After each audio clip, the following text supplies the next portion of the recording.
গল্পের শুরুতে আমরা একটি ছেলেকে দেখি যে তার রুমে বসে আছে। তার ঘাড়ের পেছনে একটি পোকা আকৃতির ট্যাটু দেখা যায়, আর সে ল্যাপটপে সেই পোকাটির ব্যাপারে খোঁজ করছিল। ঠিক তখনই তার মা পেছন থেকে এসে বন্দুক তাক করে বলে, তুমি এটা কেন করলে? তুমি তোমার ভাইকে কেন মেরেছ? ছেলেটা বলে, মা আমি কিছু করিনি, আমার ভেতরে একটা শয়তান আছে, সেই এটা করেছে, আমাকে দিয়ে করিয়েছে। কিন্তু তার মা বিশ্বাস করে না। সে বলে, না তুমিই করেছ। হঠাৎ ছেলেটি তার মায়ের উপর আক্রমণ করে, তার চোখ পুরো কালো হয়ে যায়। সাথে সাথে তার মা তাকে গুলি করে, আর সে সেখানেই মারা যায়। এরপর মা ভেঙে পড়ে কাঁদতে থাকে, কারণ সে তার 2 সন্তানকেই হারিয়েছে। ঠিক তখনই ছেলেটার লাশ হঠাৎ নড়ে ওঠে। তার মুখ অস্বাভাবিকভাবে বড় হয়ে খুলে যায়, চোখ পুরো কালো, আর গলার ভেতরে কিছু নড়াচড়া করছে। তারপর তার মুখ থেকে বের হয়ে আসে সেই পোকা, যা আসলে কোনো সাধারণ পোকা নয়, বরং এক ভয়ঙ্কর এন্টিটি। এরপর আমরা সেই এন্টিটির দৃষ্টিকোণ থেকে দেখতে পাই, প্রথমে সে কাঁদতে থাকা মাকে দেখে, তারপর ছেলেটার লাশ দেখে। এরপর বারান্দা দিয়ে বাইরে বেরিয়ে যায় এবং আকাশে উঠতে শুরু করে। এখন সে নতুন কোনো হোস্ট খুঁজছে। এখানেই ইন্ট্রো শেষ হয়। এরপর গল্প চলে যায় ক্যারোলাইন নামের এক মেয়ের দিকে। ক্যারোলাইন চুপি চুপি তার ঘরের জানলা দিয়ে বের হয়, পাশে থাকা সিঁড়ি দিয়ে নিচে নামে এবং একটি দোকানে যায়। সেখানে তার বন্ধু মার্নির সাথে বসে আইসক্রিম খাচ্ছিল। মার্নি তাকে জিজ্ঞেস করে, কালকে তুমি স্কুলে আসোনি কেন? ক্যারোলাইন বলে, আমার বাবা মারা গেছেন। মার্নি দুঃখ প্রকাশ করে এবং জিজ্ঞেস করে কি হয়েছিল। ক্যারোলাইন জানায় তার বাবা হুইল চেয়ারে ছিলেন এবং নিজেই সিঁড়ি থেকে পড়ে আত্মহত্যা করেছেন। এরপর ক্যারোলাইন মার্নিকে বলে, তুমি কি আমার জন্য সায়েন্স প্রজেক্টটা করে দেবে? মার্নি রাজি হয়ে যায়। ক্যারোলাইন লক্ষ্য করে মার্নির জামার হাতা কাটা। মার্নি বলে, এটা তার পোশাক খরগোশ করেছে, নাম রন্ডা। হঠাৎ তারা একটি পুরনো ওয়াটার টাওয়ার দেখতে পায়। ক্যারোলাইন বলে, তুমি কি ভয়ঙ্কর কিছু দেখতে চাও?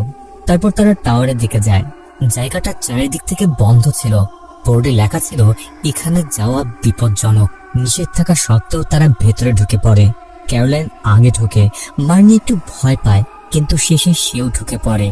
তারা টাওয়ারে উঠতে শুরু করে এবং একসময় একদম উপরে পৌঁছে যায়। মার্নি নিচে তাকিয়ে ভয় পায়, কিন্তু ক্যারোলাইন থামে না। সে টাওয়ার ট্যাঙ্কের ওপর উঠে যায়। সে বলে, কিছুদিন আগে এখানে 3টি বাচ্চা এই ট্যাঙ্কে ডুবে মারা গিয়েছিল। তখন থেকে কেউ এখানে আসে না। মার্নি ভয় পেয়ে বলে, চলো এখান থেকে চলে যাই। তারা সেখান থেকে নেমে যায়। অন্যদিকে ক্যারোলাইনের বাড়িতে তার মা জানে না যে সে বাইরে ছিল। তার এক বন্ধু এসে তার সাথে কথা বলছিল। সে জিজ্ঞেস করে, তোমার নতুন চাকরিটা কেমন? ক্যারোলাইনের মা বলে, খুব খারাপ, অন্য কোথাও খুঁজবো। ঠিক তখন ক্যারোলাইন বাড়ি ফিরে আসে। তার মা জিজ্ঞেস করে, কোথায় গিয়েছিলে? সে বলে, ঘরে দম বন্ধ লাগছিল, তাই একটু বাইরে গিয়েছিলাম। পরে মা তার বন্ধুকে বলে, তার স্বামীর মৃত্যুর পর তার ছেলে ডন একদম চুপ হয়ে গেছে, আর মেয়ে এমন আচরণ করছে যেন কিছুই হয়নি। বন্ধু তাকে বোঝায়, সবাই একইভাবে দুঃখ প্রকাশ করে না। রাতে সবাই একসাথে খেতে বসে। মা ডনকে কথা বলানোর চেষ্টা করে, ডন তোমার কি কেচাপ লাগবে? ডন কিছু বলে না, শুধু মাথা নাড়ে। মা জোর করে বলে, বলতে হবে, মা কেচাপটা দাও। ক্যারোলাইন বলে, মা জোর করবেন না, কিন্তু মা থামেন না। তখন ক্যারোলাইন নিজেই বলে, মা আমাকে কেচাপ দাও। মা খুশি হয়ে বলে, দেখো ও কিভাবে বলল, তুমিও চেষ্টা করো। কিন্তু ক্যারোলাইন আসলে নিজের জন্য না, ডনের জন্যই চেয়েছিল। সে কেচাপটা নিয়ে ডনকে দিয়ে বলে, এই নাও, তুমি খাও। এরপর রাতে সবাই ঘুমিয়ে পড়ে। জানালা খোলা ছিল, আর সেখান দিয়েই সেই পোকা এন্টিটি ঘরের ভেতরে ঢুকে পড়ে। এটা ধীরে ধীরে ক্যারোলাইনের চাদরের ওপর দিয়ে হেঁটে তার দিকে এগিয়ে যায়। তারপর উড়ে গিয়ে তার শরীরের ওপরে পড়ে এবং সেখান থেকে সরাসরি তার মুখের ভেতরে ঢুকে যায়। এরপরে ক্যারোলাইনের হঠাৎ অদ্ভুত অনুভূতি হয়। সে উঠে বসে এবং বুঝতে পারে তার গলার ভেতরে কিছু একটা নড়ছে। সে ভয় পেয়ে যায়, দ্রুত দরজার দিকে দৌড়ায়, কিন্তু দরজা লক করা ছিল। সে দরজায় অনবরত আঘাত করতে থাকে, আর সেই পোকাটা ধীরে ধীরে তার শরীরের ভেতরে ঢুকে যায়। তার অবস্থা খারাপ হতে থাকে, চোখের সামনে অন্ধকার নেমে আসে, আর সে মাটিতে পড়ে অজ্ঞান হয়ে যায়। তার দরজা ধাক্কানোর শব্দ শুনে ডন আসে। ঠিক তখনই ক্যারোলাইন হঠাৎ ঝাঁকুনি দেয়। ডন ভয় পেয়ে পালিয়ে যায় আর ক্যারোলাইন অজ্ঞান হয়ে পড়ে থাকে। সারা রাত সে এভাবেই পড়েছিল। পরের দিন সকালে তার জ্ঞান ফিরে আসে। সে অবাক হয়ে বলে, আমি এখানে কেন? বাইরে এসে দেখে বাড়িতে কেউ নেই। তার মা নাস্তা বানিয়ে একটি নোট রেখে গেছে, যেখানে লেখা ছিল, আমি ডনকে নিয়ে ডাক্তারের কাছে যাচ্ছি, নাস্তা খেয়ে নিও। ক্যারোলাইন নাস্তা খেয়ে স্কুলে যায়। সেখানে তার বন্ধু মার্নি তার পেছনে সিটে বসেছিল। মার্নি জিজ্ঞেস করে, তুমি এই ট্যাটু কবে করিয়েছ? ক্যারোলাইন অবাক হয়ে বলে, কোন ট্যাটু? সে নিজের কাঁধে দেখে সেই একই পোকাটা তার স্কিনের ভেতরে আছে, কিন্তু বাইরে থেকে দেখতে ট্যাটুর মতো মনে হচ্ছিল। সে অবাক হয়ে তাকিয়েছিল। তখনই শিক্ষক তাকে ডাক দিয়ে বলে, কোথায় মন তোমার, বলো তো আমি কি বলছিলাম? ক্যারোলাইন রাগ করে বলে বসে, আপনি তার সবচেয়ে বড় উদাহরণ। সে সবার সামনে টিচারকে অপমান করে। পরে যখন সে বাড়িতে লাঞ্চ করছিল, তখন স্কুল থেকে ফোন আসে। টিচার তার মায়ের কাছে অভিযোগ করে। তার মা রেগে গিয়ে জিজ্ঞেস করে, তুমি তোমার টিচারকে কি বলেছো? ক্যারোলাইন উল্টো মায়ের সাথেও খারাপ ব্যবহার করে বলে, আমাকে বলবেন না কি করতে হবে। এতে তার মা রেগে গিয়ে বলে, এটা আমার বাড়ি, এখানে আমি যা বলবো তোমাকে তাই করতে হবে। ক্যারোলাইন রাগ করে খাওয়া ছেড়ে চলে যায়। এরপর আমরা দেখি তাদের মায়ের বন্ধু কাজ শেষে ফিরছিল। রাস্তায় সে অদ্ভুত কিছু একটা দেখে। একটি মেয়ে দাঁড়িয়ে আছে অস্বাভাবিক ভাবে। কাছে গিয়ে দেখে সেটা ক্যারোলাইন। সে একদম স্থির হয়ে দাঁড়িয়েছিল। দেখে মনে হচ্ছিল কোন এক আত্মা যেন তাকে ভর করেছে। বন্ধু তাকে ডাকলেও কোনো সাড়া দিচ্ছিল না। তার হাতে একটা ডিভাইস ছিল। হঠাৎ করে সে মাটিতে পড়ে অজ্ঞান হয়ে যায়। এর পরের দৃশ্যে আমরা দেখি ক্যারোলাইন এখন বাড়িতে, পুরো স্বাভাবিক। তার মা তাকে গোসল করাচ্ছিল এবং জিজ্ঞেস করে, তোমার কিছু মনে আছে তুমি সেখানে কি করছিলে? ক্যারোলাইন বলে, না মা, কিছুই মনে নেই। তারপর সে মনে করে তার কাঁধে তো ট্যাটু আছে, মা দেখে ফেললে বকবে। সে আগেই বলে দেয়, মা আমি ওই ট্যাটু করাইনি। মা অবাক হয়ে বলে, কোন ট্যাটু? সে কাঁধে তাকিয়ে দেখে কিছুই নেই। সে বুঝতে পারে না কি হচ্ছে তার সাথে। এরপরে দেখা যায় মায়ের বন্ধু সেই ডিভাইসটা নিয়ে বসে চিন্তা করছিল। মা এসে জিজ্ঞেস করে, ক্যারোলাইন ঘুমিয়ে পড়েছে? সে বলে হ্যাঁ। তারপর ডিভাইসটা দেখে বলে, ওর হাতে এটা ছিল। মা বলে, আমি কিছুই বুঝতে পারছি না, আগে তো এমন হয়নি। বন্ধু বলে, হয়তো ওর ঘুমের মধ্যে হাঁটার সমস্যা হয়েছে, আশা করি এটা সাময়িক। তারপর সে ডনের কথা জিজ্ঞেস করে। মা চুপ হয়ে যায়, কাঁদতে থাকে। পরের দিন মা ক্যারোলাইনকে ডাক্তারের কাছে নিয়ে যায়। তার ব্রেনের সিটি স্ক্যান করা হয়, কিন্তু কিছুই পাওয়া যায় না, সব নর্মাল। যখন সে মেশিন থেকে বের হয়, ডাক্তার তার পা দেখে বলেন, ওয়াও, সুন্দর ট্যাটু। সে নিচে তাকিয়ে দেখে সেই পোকাটা এখন তার পায়ের ভেতরে, অর্থাৎ ওই এন্টিটি তার শরীরের ভেতরে ঘুরে বেড়াচ্ছে আর বাইরে থেকে দেখতে ট্যাটুর মতো মনে হচ্ছিল। এবার সে বুঝে যায় এটা কোনো ট্যাটু নয়, বরং তার শরীরের ভেতরে কিছু একটা ঢুকে আছে। কিন্তু সে এখনো কাউকে কিছুই বলে না। রাতে সে আবার ওই ওয়াটার ট্যাঙ্কের উপরে ওঠে। ট্যাঙ্কের ঢাকনা খোলা ছিল। সে ভেতরে তাকায়। হঠাৎ ভয়ঙ্কর হাত বের হয়ে তাকে ধরে ফেলে এবং পানির নিচে টেনে নেয়। তখন সে নিজের বিছানায় উঠে বসে। আসলে এটা ছিল একটা দুঃস্বপ্ন। পরের দিন স্কুলে পরীক্ষা চলছিল। ক্যারোলাইন কিছুই বুঝতে পারছিল না, শুধু কলম ঘোরাচ্ছিল। তার সামনে বসা মেয়েটির অ্যাজমা ছিল, আর তাই সে ইনহেলার বের করছিল। এতে ক্যারোলাইন বিরক্ত হয়ে টিচারকে বলে, ম্যাম, এই মেয়ে আমাকে অযথা ডিস্টার্ব করছে, এর থেকে তো ও মরে গেলেই ভালো। অদ্ভুতভাবে টিচারও বলে, তুমি ঠিকই বলেছ। ক্যারোলাইন টিচারকে ধন্যবাদ জানায়। তারপর সে মেয়েটার চুল ধরে টানতে থাকে এবং তার কাঁধে কলম দিয়ে আঘাত করতে শুরু করে। এর ফলে রক্ত বের হয়ে যায়। মেয়েটা ব্যথায় চিৎকার করছিল, কিন্তু হঠাৎ করে ক্যারোলাইনের হুঁশ ফিরে আসে। সবকিছুই স্বাভাবিক, মেয়েটা ঠিকঠাক বসে আছে। আসলে এগুলো সব তার মাথার ভেতরেই হচ্ছিল।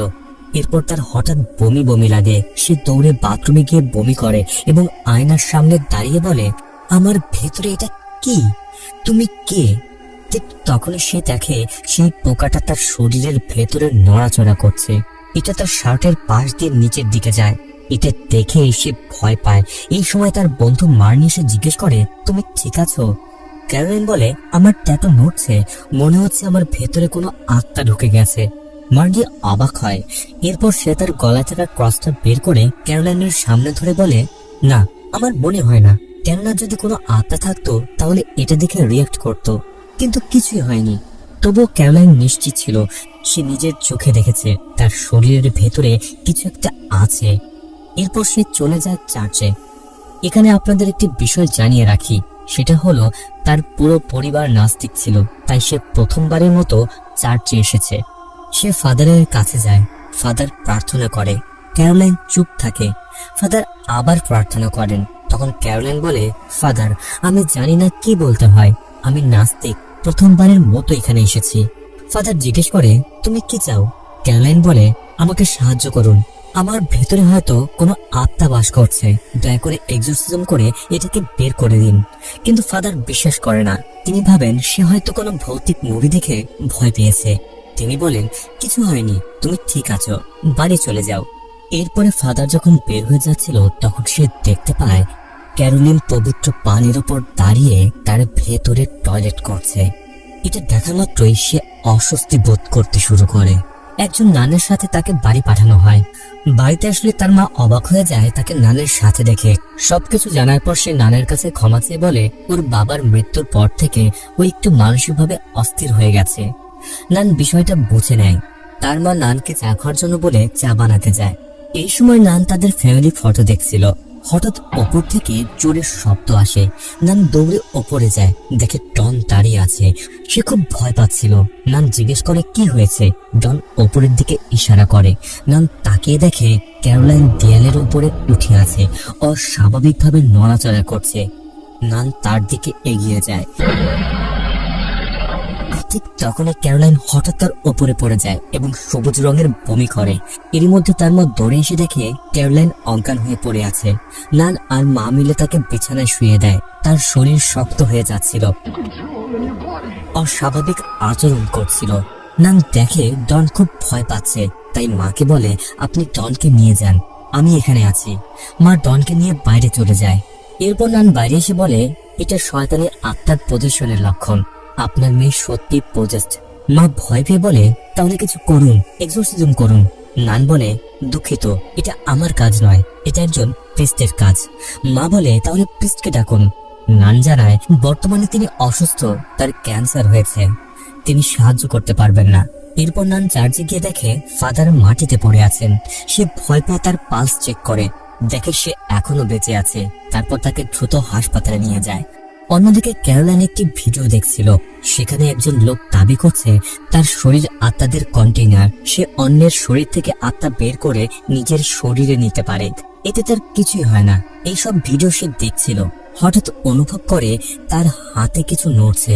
সে লাইট জ্বালিয়ে দেখে কিছুই নেই, কিন্তু এবার সে গালে কিছু অনুভব করে। সে দৌড়ে ওয়াশরুমে গিয়ে আয়না দেখে পোকাটা তার গালের ভেতরে। সে ভয় পেয়ে একটি ধারালো ছুঁড়ে তুলে দেয় এবং ধীরে ধীরে সেটি তার গালের কাছে নিয়ে আসে। এদিকে তার মা এখনো কিছুই জানে না। সে নিজের রুমে ঘুমাচ্ছিল। হঠাৎ একটা শব্দ শুনে জেগে ওঠে। তারপর ক্যারোলাইনকে দেখতে যায়, কিন্তু সে রুমে নেই। মা ভয় পেয়ে ভাবতে থাকে কোথায় গেল। বাথরুমের দরজা খোলা ছিল। ভেতরে গিয়ে দেখে সে ছুরি, টিস্যু, বেসিন সব জায়গায় রক্ত লেগে আছে। এটি দেখে সে আরো ভয় পেয়ে যায়। তারপর ক্যারোলাইনকে খুঁজতে নিচে আসে। নিচে এসে যা দেখে কোনো মায়ের জন্য সেটা সহ্য করা কঠিন।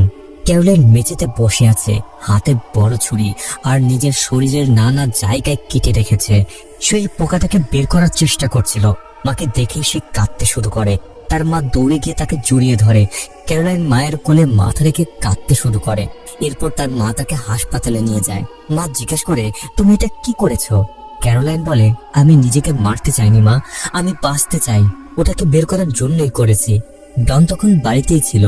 কিছুদিন পর ক্যারোলাইন হাসপাতাল থেকে ছাড়া পায়। ফেরার সময় তাদের সাথে সে নানের দেখা হয়, কারণ ফাদার একই হাসপাতালে ভর্তি ছিলেন। মা জিজ্ঞেস করেন এখন ওনার অবস্থা কেমন। নান বলে খুব সিরিয়াস, অবস্থার অবনতি হচ্ছে। সে আরো বলে আমি ক্যারোলাইনের জন্য বিশপের সাথে কথা বলবো, কিন্তু কোনো প্রতিশ্রুতি দিতে পারছি না। একটি বাইবেল মায়ের হাতে দিয়ে বলে কঠিন সময়ে এটা আমাকে সাহায্য করেছে, আপনি রাখুন। মা ধন্যবাদ জানায়। বাড়ি ফেরার পথে ক্যারোলাইন বলে আমি হার মানবো না, আমি লড়বো। মা বলে তুমি একা না, আমরা একসাথে লড়বো। অন্যদিকে নান বিশপের সাথে কথা বলে সাহায্যের জন্য, কিন্তু বিশপ জিজ্ঞেস করে ওদের পরিবার কি ক্যাথলিক? নান বলে না, তারা নাস্তিক। তখন বিশপ সাহায্য করতে অস্বীকার করে এবং বলে এই ব্যাপারে আমরা জড়াবো না, তুমিও দূরে থাকো, শুধু ফাদারের দেখাশোনা করো। নান বাধ্য হয়ে রাজি হয়, কিন্তু ভেতরে ভেতরে তার খারাপ লাগে। এদিকে ক্যারোলাইন সেই লোকটাকে বাড়িতে ডেকে আনে যে দাবি করছিল সে আত্মা নিজের শরীরে নিতে পারে। লোকটা বাড়ি ভালো করে দেখে, তারপর ক্যারোলাইনকে পরীক্ষা করে বলে এটা খুব শক্তিশালী এবং খারাপ এক আত্মা, এটা ক্ষতি করতে চাচ্ছে কিন্তু এখনো পারেনি। সে বলে তোমার মেয়ে খুব স্ট্রং, তাই এখনো ধরে রেখেছে, কিন্তু বেশি দিন পারবে না, আমি এটা নিজের শরীরে নিয়ে নেব। এরপর সে প্রক্রিয়া শুরু করে। ক্যারোলাইন বিছানায় শুয়েছিল। লোকটা বলে রিল্যাক্স করো, চোখ বন্ধ করো, তোমার সবচেয়ে ভালো লাগার স্মৃতি ভাবতে থাকো। ক্যারোলাইন বলে বাবার সাথে মাছ ধরতে যাওয়া। লোকটা বলে ভাবো তুমি তোমার বাবার সাথেই আছো। কিন্তু তখনই আসল সত্যি বের হয়, লোকটা আসলে প্রতারক। সে ক্যারোলাইনের সাথে খারাপ কিছু করতে চাচ্ছিল। ঠিক তখনই ক্যারোলাইন হঠাৎ উঠে বসে, তার চোখ পুরো কালো, আত্মাটি তার শরীর দখল করে নিয়েছে। সে লোকটাকে জোরে ছুঁড়ে ফেলে দেয়। লোকটা গিয়ে আলমারির সাথে ধাক্কা খেয়ে পড়ে যায়। এই সময় সে আত্মা বলতে থাকে কতজনের সাথে এমন করেছিস। আত্মাটি তার সব গোপন কথা জেনে ফেলে। বাইরে থেকে শব্দ শুনে মা দরজা আঘাত করতে থাকে। এরই মধ্যে লোকটা দরজা খুলে বেরিয়ে আসে। সে প্রচন্ড ভয় পেয়েছিল, কিছু না বলেই চলে যায়। হঠাৎ করে দরজা বন্ধ হয়ে যায়। মা আবার দরজা খোলার চেষ্টা করতে থাকে, কিন্তু দরজা আর খোলে না। মা তখন লোকটার পেছনে দৌড়ায়। লোকটা কাঁদতে কাঁদতে রান্নাঘরে যায়। এরপর একটা বড় ছুরি নেয় আর তার হাত টেবিলে রেখে এক ঝটকায় নিজের 4টা আঙুল কেটে ফেলে। মা চিৎকার করে ওঠে, কিন্তু লোকটার মুখ থেকে কোনো শব্দ বের হয় না, যেন তাকেও সে আত্মা ভর করেছে। সে শুধু কাঁদতে থাকে, তারপর নিজের কাটা আঙুলগুলো তুলে নিয়ে চলে যায়। এই সবকিছু ডনও দেখে ফেলে। সে আগেই ট্রমায় ছিল, তারপর এগুলো দেখে সে আরো ভেঙে পড়ে। এই সময় মা তাকে জড়িয়ে ধরে বলে সব ঠিক আছে, তুমি কিছুই দেখোনি। এরপর ক্যারোলাইন আবার স্বাভাবিক হয়ে যায়। মা তার ক্ষতগুলোতে ওষুধ লাগাচ্ছিল। তখন মা বলে এই ক্ষতগুলো 1 সপ্তাহে ঠিক হয়ে যাবে। ক্যারোলাইন বলে ক্ষত ঠিক হবে, কিন্তু এই আত্মা কখনোই যাবে না, আমাকে কিছু একটা করতে হবে। এরপর সে ইন্টারনেটে খুঁজতে থাকে এবং একটা রিচুয়াল শেখে। সে মার্নির কাছে গিয়ে বলে কাল আমরা একটা গেম খেলবো, তোমার খরগোশটাও নিয়ে আসবে। পরের দিন মার্নি খরগোশ নিয়ে আসে। ক্যারোলাইন তাকে সেই টাওয়ারের জায়গায় নিয়ে যায়। তারপর ব্যাগ থেকে লাল স্প্রে বের করে মাটিতে একটা শয়তানি চিহ্ন আঁকতে শুরু করে। এটি ছিল একটা নিষিদ্ধ রিচুয়াল, যেখানে ক্যারোলাইন মার্নিকে ব্যবহার করে আত্মাটিকে বের করার চেষ্টা করে। সে মার্নির খরগোশকে হাতে তুলে বলে হে শয়তানদের শয়তান, আমার এই বলি গ্রহণ করো এবং আমার ভেতরে যা আছে তা বের করো। তারপর সে মার্নির কাছ থেকে খরগোশটি নিতে চায় এবং ব্যাগ থেকে একটা বড় ছুরি বের করে। মার্নি বুঝে যায় এটা কোনো গেম নয়, সত্যি ভয়ঙ্কর কিছু একটা ঘটতে চলেছে। সে খরগোশ দিতে অস্বীকার করে। ক্যারোলাইন জোর করতে থাকে। ঠিক তখনই তার চোখ হঠাৎ পুরো কালো হয়ে যায়। এটা দেখে মার্নি ভয় পেয়ে তাকে ধাক্কা দেয় আর ক্যারোলাইন মাটিতে পড়ে জ্ঞান হারায়। মার্নি ভয় পেয়ে খরগোশ নিয়ে পালিয়ে যায় আর ক্যারোলাইন পুরোটা দিন অচেতন অবস্থায় পড়ে থাকে। সন্ধ্যায় তার জ্ঞান ফিরে আসে। সে তখন সোজা সেই নানের কাছে গিয়ে সাহায্য চায়, কিন্তু নান বলে আমি কিছুই করতে পারবো না। ক্যারোলাইন রাগ করে বলে আমার কিছু হলে এর দায় আপনার হবে। এরপর সে বাড়ি ফিরে আসে। মা খুব রেগেছিল এবং জিজ্ঞেস করে কোথায় ছিলে। ক্যারোলাইন বলে সে মার্নির সাথে ছিল। মা রাগে তাকে চড় মারে এবং বলতে থাকে কার অনুমতি নিয়ে গিয়েছিলে। ক্যারোলাইন রেগে গিয়ে বেসমেন্টে চলে যায়, যেখানে তার বাবার হুইল চেয়ার ছিল। কিছুক্ষণ পরে তার মা তাকে সরি বলতে আসে, কিন্তু ক্যারোলাইন তখনও রেগেছিল। সে বলে আমাকে একা থাকতে দাও। ঠিক তখন সে কীটনাশক স্প্রে দেখতে পায়। সেভাবে এই আত্মাকে মারতে হবে, তাই সে ওই স্প্রে নিয়ে নিজের মুখে স্প্রে করে ফেলে। ফলে তার অবস্থা আরো খারাপ হয় এবং সে মাটিতে পড়ে যায়। মা দৌড়ে এসে তাকে হাসপাতালে নেয়। হাসপাতালে জ্ঞান ফিরে সে দেখে মা পাশে ঘুমাচ্ছে। সে বাথরুমে গিয়ে আয়নার সামনে দাঁড়িয়ে নিজের ভেতরে সেই শয়তানকে বলে আমি তোমাকে হারাবই। তখন সেই শয়তানটি জবাব দেয় তুমি পারবে না, আমি তোমাকে ছাড়বো না। ক্যারোলাইন বলে আমি তোমাকে বের করেই ছাড়বো। আত্মাটি বলে একদিন না একদিন তুমি হার মানবে। আত্মাটি তার শরীর নিয়ন্ত্রণে নেয়। এরপর সে হাঁটতে হাঁটতে চলে যায় ফাদারের রুমে। তারপর ধীরে ধীরে ফাদারের মুখের কাছে আসে। কিছুক্ষণের মধ্যে নান এসে দেখে ফাদার খুব খারাপ অবস্থায় আছে। এরপর ক্যারোলাইন আবার কিছু সময় পরে স্বাভাবিক অবস্থায় ফিরে আসে এবং হাসপাতাল থেকে ডিসচার্জ পায়। সে বাড়ি ফেরে, কিন্তু আগের মতো এখনো তার ভেতরে সেই শয়তানটি আছে। নান সিদ্ধান্ত নেয় যে এবার সে নিজে এক্সোরসিজম করবে। সে ক্যারোলাইনের গলায় ক্রস পরিয়ে দেয়, কিন্তু আশ্চর্যজনকভাবে সে আত্মাটি কোনো রিয়াকশনই দেয় না। নান বাইবেল পড়লেও কিছুই হয় না। ক্যারোলাইন বলে এটা কাজ করছে না। তারপর সে হঠাৎ করে আবার সে বড় ছুরি তুলে নেয়। নান তাকে থামাতে চেষ্টা করে, কিন্তু তখন সে আত্মা ছুরিটা দূরে ছুঁড়ে ফেলে। এরপর আত্মাটি পুরোপুরি স্বয়ংক্রিয় হয়ে ওঠে। নান জিজ্ঞেস করে, তুমি কে? আত্মাটি বলে, আমার অনেক নাম আছে। Caroline, sit down. নান প্রার্থনা শুরু করে, কিন্তু আত্মাটি বলে, তোমার প্রার্থনায় আমার কিছুই যায় আসে না, এতে আমার শক্তি আরো বাড়ে। নান আত্মাটির সাথে বেশ কিছুক্ষণ কথা চালিয়ে যায়। কথার এক পর্যায়ে আত্মাটি ক্যারোলাইনের শরীর ছেড়ে দেয়, আর ক্যারোলাইন অজ্ঞান হয়ে নিচে পড়ে। নান তখন ক্যারোলাইনের জ্ঞান ফিরিয়ে আনে এবং বলতে থাকে, আমি দুঃখিত, আমি ওকে বের করতে পারিনি, কিন্তু হয়তো সে তোমাকে ক্ষতি করতে চায় না, বরং বাঁচাতে চায়। কিন্তু ক্যারোলাইন সেটা মানতে চায় না। সে উঠে দৌড়ে পালিয়ে যায়। নান তার পিছু নেয়। দুজনেই সেই ওয়াটার টাওয়ারের দিকে ছুটে যায়। ক্যারোলাইন টাওয়ারে উঠে একদম ওপরের ট্যাঙ্কে পৌঁছে যায়। নানও তার পিছু পিছু ওঠে। হঠাৎ ক্যারোলাইন ট্যাঙ্ক খুলে ভেতরে ঝাঁপ দেয় এবং পানিতে ডুবে যেতে থাকে। কিছুক্ষণ পর নান তাকে টেনে বের করে আনে। এরই মধ্যে তার মা ও ডনও সেখানে চলে আসে। নান তাকে তুলে বলে, ওঠো, চোখ খোলো, প্লিজ, এমন করো না। ঠিক তখনই তার মুখ দিয়ে সেই ভয়ঙ্কর পোকাটি বের হয়ে আসে। ক্যারোলাইন জ্ঞান ফিরে পেয়ে সেটা দেখে সঙ্গে সঙ্গে মারতে চায়, কিন্তু পোকাটি আবার পালিয়ে যায়। নান জিজ্ঞেস করে, ও কি বের হয়ে গেছে? ক্যারোলাইন বলে, চেক করে দেখি। তারপর হঠাৎ সে নানকে লাথি মারে, আর নান ওপর থেকে পড়ে গিয়ে মারা যায়। এই দৃশ্য দেখে ডন ভয় পায়, আর তার কিছু একটা মনে পড়ে। এখানেই উন্মোচন হয় গল্পের সবচেয়ে বড় টুইস্ট। আসল সত্যি হলো, ক্যারোলাইনের বাবা কোনো দুর্ঘটনায় মারা যায়নি। ক্যারোলাইনই তাকে সিঁড়ি থেকে ধাক্কা দিয়ে মেরে ফেলেছিল, আর ডন সেটা দেখেছিল। এই ট্রমার কারণে ডন কথা বলা বন্ধ করে দিয়েছিল। এরপর গল্পে প্রকাশ পায়, ক্যারোলাইন আসলে কোনো আত্মায় আক্রান্ত হয়নি। সে নিজে একজন খুব বিপজ্জনক শয়তানে পরিণত হয়েছে। যে এন্টিটি সবাই দেখছিল সেটা আসলে একটি প্রাচীন মিশরীয় সত্তা, যার কাজ হলো মানুষকে প্রোটেক্ট করা এবং শয়তানকে থামানো। এটা কোনো ভয়ঙ্কর আত্মা বা শয়তান নয়, বরং একটি প্রোটেক্টর। সে প্রথম ছেলের ভেতরে ছিল, কারণ সে নিজেও খুনি ছিল। আর যখন সবাই তাকে শয়তান বা আত্মা বলে দোষ দিচ্ছিল, তখন আসলে সেই এন্টিটি তাকে রক্ষা করছিল। পরে এটাই ক্যারোলাইনের ভেতরেও আসে, কারণ সে সত্যি ইভিল ছিল এবং বিপজ্জনক কাজ করছিল। এন্টিটি তাকে বারবার আটকিয়েছে, খরগোশ বলি দিতে দেয়নি, লোকটাকে মারতে দেয়নি, এমনকি নানকেও অনেক সময় বাঁচিয়েছে।